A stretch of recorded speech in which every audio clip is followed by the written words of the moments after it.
Bugungi dasturimizda Eronga qarshi ehtimoliy yangi zarbalar, frontdagi so'nggi vaziyat va muhim bayonotlar haqida gaplashamiz. Rostovdan Qrimga boradigan yo'l xavfli hududga aylangani aytilmoqda. Medvedev Yevropa uchun xotirjam davr tugaganini bildirdi, Polsha bosh vaziri esa NATOni jiddiy choralar ko'rishga chaqirdi. Endi batafsil. AQSh Eronga qarshi hujumlarni qayta boshlashga tayyor ekanini ma'lum qildi. Bu haqda 30 may kuni AQSh mudofaa vaziri Pete Hegseth bayonot berdi. Uning so'zlariga ko'ra, agar Washington va Tehron o'rtasidagi muzokaralar natija bermasa va zarurat tugilsa, Qo'shma Shtatlar harbiy amaliyotlarni yana boshlash imkoniyatiga ega. Hegsethning ta'kidlashicha, AQShning mavjud harbiy zaxiralari ham mintaqada, ham dunyoning boshqa hududlarida bunday harakatlarni amalga oshirish uchun yetarli. U bu fikrlarni Singapurda o'tkazilgan Shangri-La muloqoti forumida bildirgan. Mazkur anjuman Osiyo Tinch okeani mintaqasidagi mudofaa, xavfsizlik va strategik masalalarga bagishlangan eng yirik xalqaro uchrashuvlardan biri hisoblanadi. Hegseth AQSh Eronga oid masalalar bilan shug'ullanayotganiga qaramay, Osiyo Tinch okeani mintaqasiga bo'lgan e'tibor susaymaganini ham qayd etdi. Shuningdek, u AQSh mudofaa sanoati imkoniyatlari kengaytirilayotganini aytdi. Uning so'zlariga ko'ra, yaqin yillarda o'q-dori va harbiy mahsulotlar ishlab chiqarish hajmi 2, 3, hatto 4 barobargacha oshirilishi rejalashtirilgan. Bu esa AQShning turli mintaqalardagi harbiy va xavfsizlik rejalari uchun zarur ta'minotni kafolatlashga xizmat qiladi. Hegsethning aytishicha, mamlakat bu borada yetarli resurs va imkoniyatlarga ega. Pentagon rahbari Pete Hegsethning aytishicha, Prezident Donald Trump muzokaralar yo'lini afzal ko'rmoqda va Eronning yadroviy qurolga ega bo'lishiga yo'l qo'ymaydigan mustahkam kelishuvga erishishni istaydi. 29 may kuni Trump Eron bilan bog'liq taklif yuzasidan yakuniy qaror qabul qilishini ma'lum qildi. Shu maqsadda Oq uyning maxsus xavfsiz xonasida yig'ilish o'tkazildi. Taklifga ko'ra, avval belgilangan sulh muddati yana 60 kunga uzaytirilishi mumkin. Bu esa tomonlarga mojaroni diplomatik yo'l bilan hal etish uchun qo'shimcha vaqt beradi. Frontdagi vaziyat yangi bosqichga o'tmoqda. Rostov viloyatini anneksiya qilingan Qrim bilan bog'lovchi R280 federal trassasi bo'ylab harakat Ukraina zarbalari sabab jiddiy qiyinchiliklarga duch kelmoqda. Ayrim hududlarda transport qatnovi cheklangan, yuk mashinalari va texnikalar yo'q qilingan. Natijada Qrimda yoqilg'i taqchilligi yuzaga kelgani aytilmoqda. Ayrim yoqilg'i quyish shoxobchalarida bir kishi uchun kunlik benzin xaridi 20 litr bilan cheklangan, ba'zi zapravkalarda esa yoqilg'i zaxiralari tugagan. Ukraina raqamli transformatsiya vaziri Mikhail Fedorovning ma'lum qilishicha, Ukraina kuchlari Rossiya armiyasining ta'minot yo'llariga bosimni kuchaytirishga qaratilgan logistika operatsiyasini boshlagan. Uning aytishicha, asosiy maqsad front ortidagi ta'minot tizimini izdan chiqarish, harbiy yuklar yetkazib berilishini qiyinlashtirish va Rossiyaning hujum salohiyatini pasaytirishdan iborat. Shu tariqa Ukraina qo'mondonligi jang maydonida ustunlikka erishish uchun logistika infratuzilmasini nishonga olmoqda. Rossiya tomonidan anneksiya qilingan Zaporojye viloyati qismi rahbari Yevgeniy Balitskiy 29 may kuni Ukraina qurolli kuchlari masofadan turib minalashtirishning kompleks tizimidan foydalanayotganini ma'lum qildi. Ba'zi guruhlar portlovchi qurilmalarni yo'llarga joylashtirib chiqmoqda va harakat qayd etilganda ular ishga tushadi. Balitskiy haydovchilardan zarurat bo'lmasa safarga chiqmaslikni so'ragan.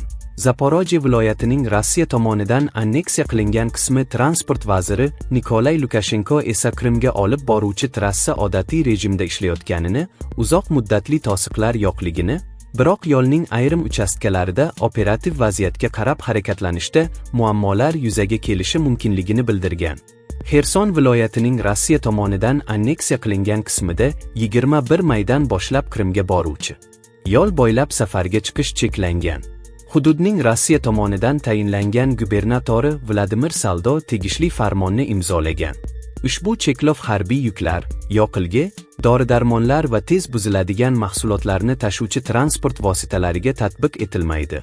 29 may kuni Saldo Xerson va Zaporojye viloyatlari chegarasida dron tomonidan o'rnatilgan mina portlashi oqibatida yuk mashinasi haydovchisi halok bo'lgani va yana bir necha transport vositasiga zarar yetkazilgani haqida xabar bergan. Minalar yo'lning qatnov qismiga ham, yo'l chetlariga ham joylashtirilgan bo'lib, ular harakat aniqlanganda ishga tushadi. Shu sababli ular fuqarolik transporti uchun o'ta xavfli hisoblanadi, deb yozgan Saldo Telegramda. BIT jurnalistlari bilan suhbatlashgan ekspertlar Qrimga olib boruvchi yo'lni Ukraina dronlarining asosiy nishonlaridan biri deb atashgan. Atom Mundi tahlil markazida ishlovchi o'yin tadqiqotchisi Clemens Mollingning hisob-kitoblariga ko'ra, ushbu trassada 150 ta avtomobil yo'q qilingan.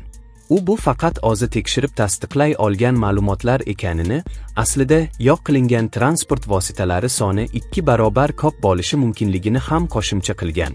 Balitskiy esa dushman Qrimga boradigan quruqlik yo'lagiga zarba berish orqali blokada illyuziyasini yaratishga harakat qilayotganini aytgan.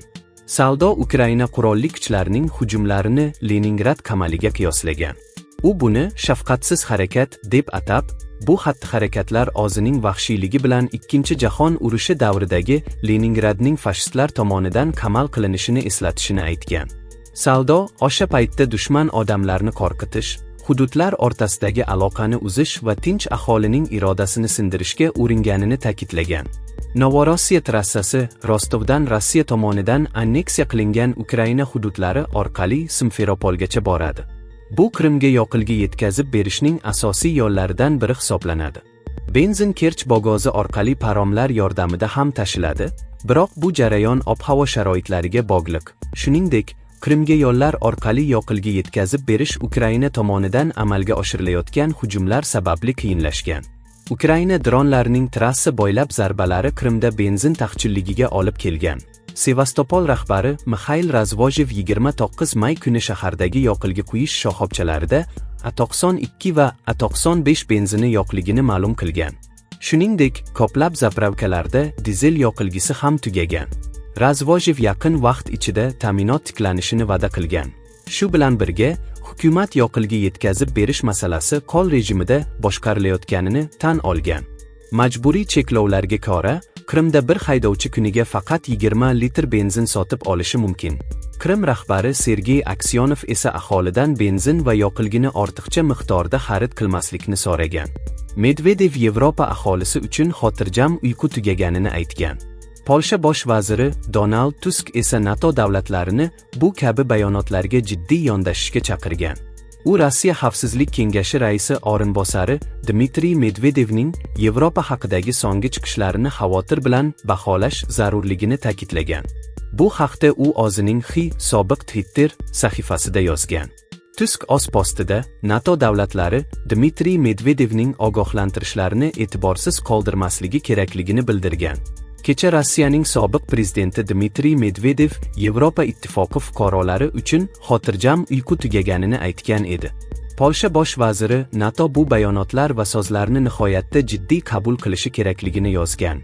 U o'z postida Polsha, Boltiqbo'yi davlatlari va Ruminiyada dronlar bilan bog'liq sodir bo'lgan ayrim hodisalarni ham eslatib o'tgan. Medvedev avvalroq ijtimoiy tarmoqlardagi postida Yevropa davlatlari Rossiyaga qarshi urushga bir tomonlama kirganini va Yevropa aholisi buni tushunishi kerakligini yozgan edi.